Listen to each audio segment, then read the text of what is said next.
Η εταιρεία μας, η Vestas Ηλιακοί Θερμοσύμφωνες, ασχολείται με την παραγωγή ενέργειας, αυτόνομης ενέργειας, με διάφορα συστήματα. Είναι τα ηλιακά θερμοσυμφωνικά, τα παραδοσιακά, υπάρχουν τα φωτοβολταϊκά και υπάρχει και η ηλιακή θέρμανση.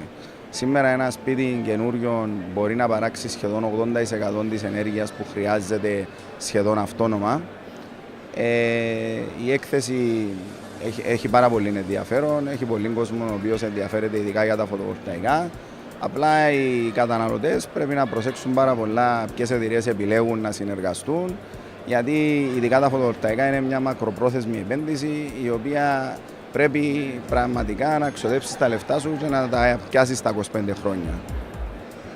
Σχετικά με την έκθεση. Το ενδιαφέρον, η έκθεση είναι πάρα πολύ καλή, έχει πάρα πολλούς κόσμο που ενδιαφέρεται, θέλει ο κόσμος να εξοικονομήσει λεφτά, γιατί οι λογαριασμοί του ηλεκτρισμού είναι αβάσταχτοι πλέον.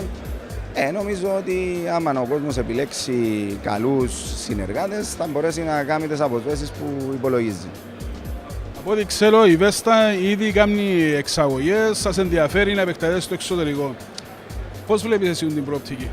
Υπάρχουν τεράστιες προοπτικές για εξαγωγή στο εξωτερικό.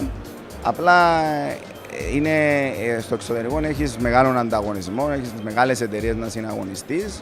Όμως εμείς προσπαθούμε, πηγαίνουμε σε εκθέσεις στο εξωτερικό. Ήδη ξεκινήσαμε να ανοίξαμε κάποιες αγορές και ευελπιστούμε ότι αυτό το μέρος της δουλειάς μας θα μεγαλώσει με τον χρόνο.